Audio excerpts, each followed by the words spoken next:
Apa yang terjadi kalau hakim tidak dimuliakan? Dia akan ubah needs-nya menjadi wants. Dia akan ubah kebutuhan dia menjadi keinginan. Itu artinya korupsi. Korupsi terjadi kalau needs, kebutuhan, berubah menjadi keinginan, wants. Kebutuhan untuk memenuhi hal yang rasional dalam hidupnya, wants untuk hal-hal yang irasional. Ngapain petugas pajak punya Rubicon? Mau ngapain? Itu adalah wants, dan wants itu tidak berkesudahan.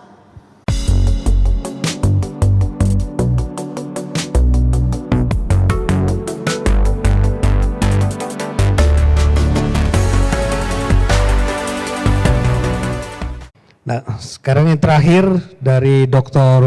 Rocky Gerung mungkin dapat menjelaskan dalam perspektif filsafat dan ilmu pengetahuan. Ini penting sekali karena apapun kalau kita ada di dunia akademik, filsafat menurut saya itu sains yang tertinggi itu. Yang kita menerjemahkannya kadang-kadang implementasinya berlainan di dalam kehidupan sehari-hari. Mungkin perspektif ini dari segi filsafat dan ilmu pengetahuan dapat sangat membantu Pak Dr. Rocky Gerung untuk ini, untuk memberi masukan-masukan pada teman-teman kita. Silakan. Oke, terima kasih Pak Indiarto. Ini tugas yang bisa berbahaya gitu, karena kalau saya terangkan secara sempurna, hakim-hakim itu pasti mengundurkan diri semua. Ada konsekuensi untuk menerangkan sesuatu yang final, radikal, dengan keadaan kita hari ini. Saya beri contoh sebelum saya masuk ke filosofi itu. Tadi kita potong tumpeng di sini. Ada semacam kebiasaan untuk memotong puncak dari tumpeng diserahkan pada orang yang paling terhormat. Itu udah salah loh.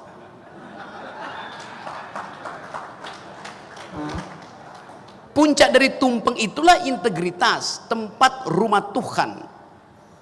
Karena dari puncak itu diatur arsitektur dari tumpeng itu. Jadi landasan tumpeng itu turun dari garis puncak tumpeng itu sendiri. Nah karena itu memotong tumpeng itu nggak boleh yang atas duluan, integritasnya hilang.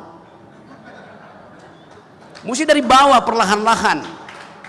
Itu filosofi Jawa dalam cara memotong tumpeng. Ini dan saya terangin Jawa dulu baru saya pergi ke Yunani ya. Jadi memang kita anggap itu sebagai ya itu penghormatan. Tapi justru kita mesti cari orang yang paling bajingan untuk kita kasih potongan tumpeng itu tuh. Bukan pada orang yang sudah terhormat. Itu nilainya.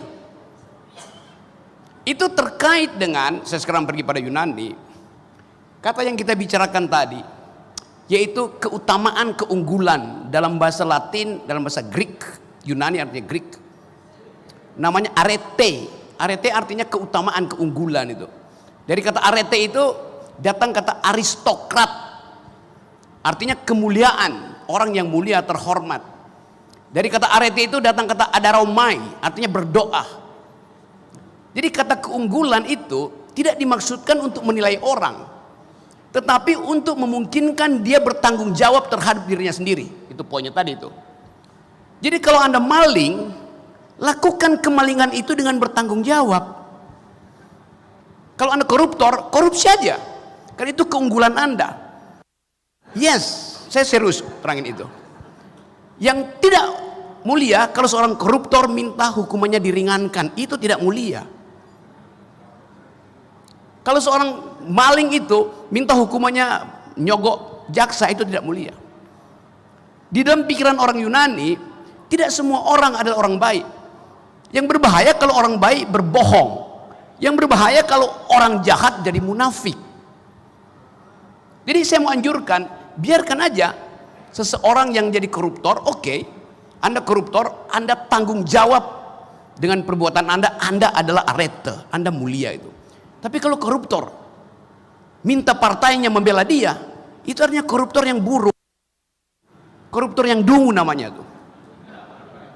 Saya serius ya, karena diminta oleh moderator terangkan itu secara sempurna itu. Jadi kalau kita pergi kembali pada prinsip-prinsip etik, etik itu tidak mengatur mana yang baik mana yang buruk. Etik itu diajukan pada kita untuk memberi keterangan kenapa Anda jadi baik, kenapa Anda jadi buruk. Jadi argumen itu yang lebih penting tuh. Kalau baik dan buruk dengan mudah kita tahu mana yang baik mana yang buruk. Tetapi moral call itulah yang menguji Anda tuh. Saya mau jadi orang jahat, saya pertanggungjawabkan kejahatan saya. Itu namanya kejujuran. Saya mau berbuat baik, saya pertanggungjawabkan kebaikan saya. Itu namanya kejujuran, itu namanya integritas, itu namanya integrer, artinya tegak. Koruptor yang minta pengurangan hukuman dengan segala macam dalih bahwa dia masih punya anak istri, dia masih punya anak kecil, itu koruptor yang tidak berintegritas. Iya, that's the logic itu. Jadi tadi yang diterangkan kita bahas, kita bedain juga antara etika, etik dan kode etik. Kode etik bisa dibikin banyak, 20, 30, 100, dan kita nggak bisa hafal itu. Tapi etik itu cuma satu, Anda bertanggung jawab aja. Yang diterangkan Pak Bagi Ramadan tadi, bertanggung jawab terhadap kejahatan yang Anda buat, bertanggung jawab terhadap kebaikan yang Anda buat. Itu selesai masalahnya. Saya balik pada himbauan tadi. Raih kembali kepercayaan publik. Kenapa hakim mesti melakukan kontemplasi dan minta agar supaya publik percaya lagi pada dia? Apa masalahnya? Kan ada nila setitik yang merusak susu sebelanga, atau nila 2 titik, nila 3 titik. Mungkin ada nila setitik di Mahkamah Agung, tapi ada 10 titik nila itu di samping ini, di istana. Ada nila setitik, tapi itu kemudian jadi causa celebre, kasus yang digede-gedein. Karena memang Mahkamah Agung nggak boleh satupun nila yang merusak susu sebelanga. Departemen Keuangan boleh, silahkan, karena memang di situ potensial terjadi fraud. Walaupun Sri Mulyani terus-menerus mengatakan kami berintegritas, karena dia kumpulin semua masyarakat sipil berintegritas, setiap hari dia rapat dengan mereka. Integritas tidak ditegakkan dengan rapat atau dengan headline itu. Saya balik pada problem dasar hakim-hakim kita itu. Hakim kita tuntut berintegritas. Di dalam psikologi Abraham Maslow, integritas itu adanya di tingkat paling tinggi, itu self esteem, self actualization. Kalau kita baca tentang hierarki kebutuhan, manusia pertama-tama memerlukan basic needs, sandang, papan, pangan. Setelah itu dia butuh security, rasa aman. Setelah itu dia butuh self esteem, rasa dihargai, minta dihargai. Jadi kalau hakim-hakim di daerah basic needs-nya nggak ada, self esteem-nya nggak akan muncul. Itu kondisinya tuh. Hakim di daerah gajinya berapa? 7-10 juta. Sampai 27 turunan dia nggak bakal mampu beli velg Rubicon. That's point. Lalu Anda tuntut integritas dari hakim di daerah, yang bahkan untuk pergi ke pengadilan dia mesti nebeng mobilnya si pengacara karena dia nggak punya mobil disediakan negara. Itu kondisi kita. Jadi kalau kita mau rasional, pastikan bahwa basic needs hakim-hakim di daerah itu terpenuhi. Jangan kasih dia rumah, nggak kasih dia sofa. Dia nggak punya lemari. Hari ini dia mau bersidang, bajunya habis dicuri maling. Jadi problem real itu ada. Kita nggak mungkin bicara integritas kalau basic needs-nya nggak ada, tidak disiapkan itu. Infrastruktur ekonomi, karena setiap hakim itu adalah agung, bukan di sini hakim agungnya. Sejak dari hati kecil seseorang ingin jadi hakim, motifnya itu agung, noble, noblesse oblige bahasa Perancisnya itu. Karena dia tahu dia akan punya kewajiban yang maha tinggi, obligasinya akan sangat tinggi kalau dia dianggap sebagai nobility. Jadi waktu seorang anak tingkat 1 mahasiswa bercita-cita jadi hakim, sejak semester 1 dia sudah jadi hakim agung di dalam dirinya. Dan itu yang mesti kita jaga. Kita kasih dia fasilitas supaya dia tidak diganggu oleh bangsat-bangsat di sekitarnya. Persiapkan dengan baik infrastrukturnya. Apa yang mesti dilakukan? Kasih kali lipat dari gaji petugas pajak.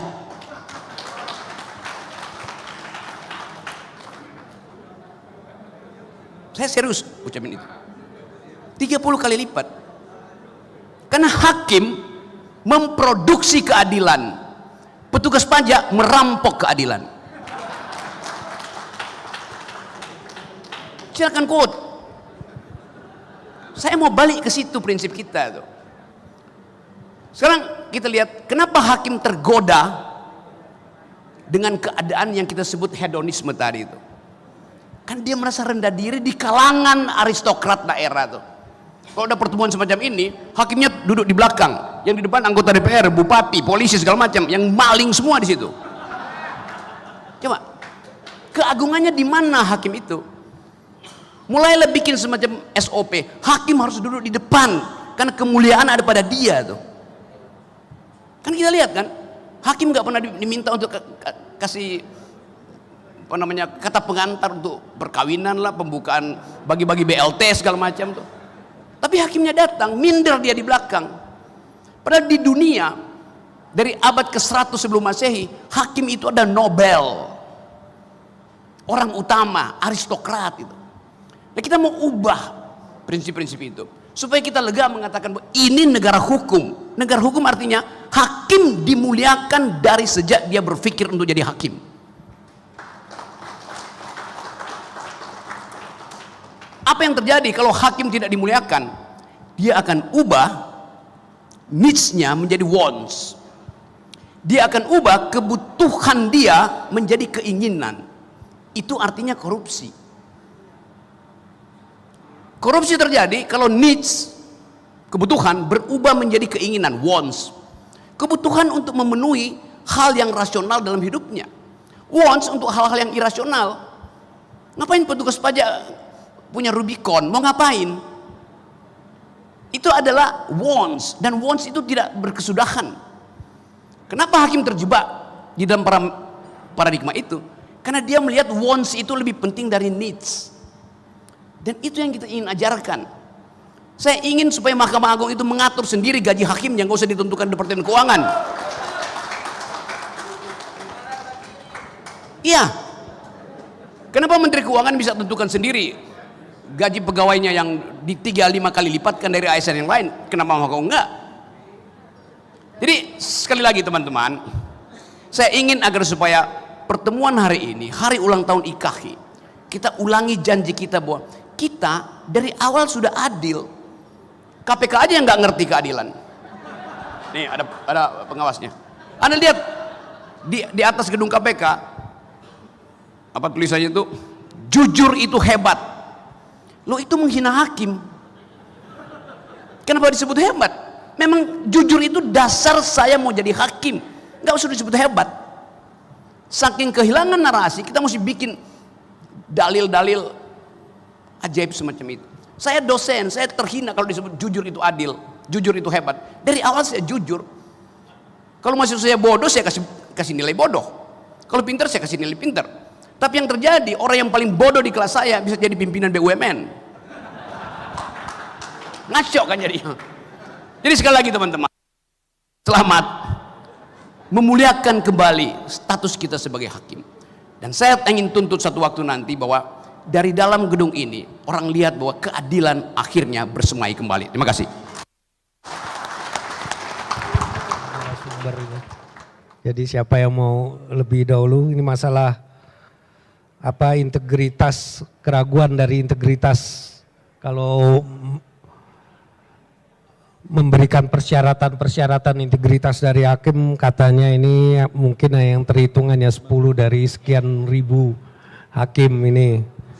Ini bagaimana, apakah yang diutamakan persyaratan-persyaratan itu lebih kepada integritasnya atau kepada intelektualitas dari para hakim itu? Oke, saya selalu menganggap pertanyaan semacam itu pertanyaan negosiasi. Ngapain nego hal yang dua-duanya adalah mulia?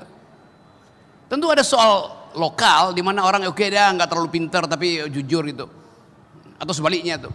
Tapi begitu Anda masuk dalam pertanyaan semacam itu, terbaca bahwa Anda ragu-ragu untuk jadi hakim. Yes, itu aja. Jadi kita bisa tahu tuh keadaan itu. Saya bilang tadi bahwa iya, solusinya kan percepat pemenuhan hak-hak hakim melalui undang-undang Perpu nomor 12 PP itu kan. Selesai problem. Jadi kalau Anda masih tawar-menawar, pemerintah akan bilang dia masih tawar-menawar. Penting integritasnya jangan dulu dah. Karena integritas akan nuntut kita nanti.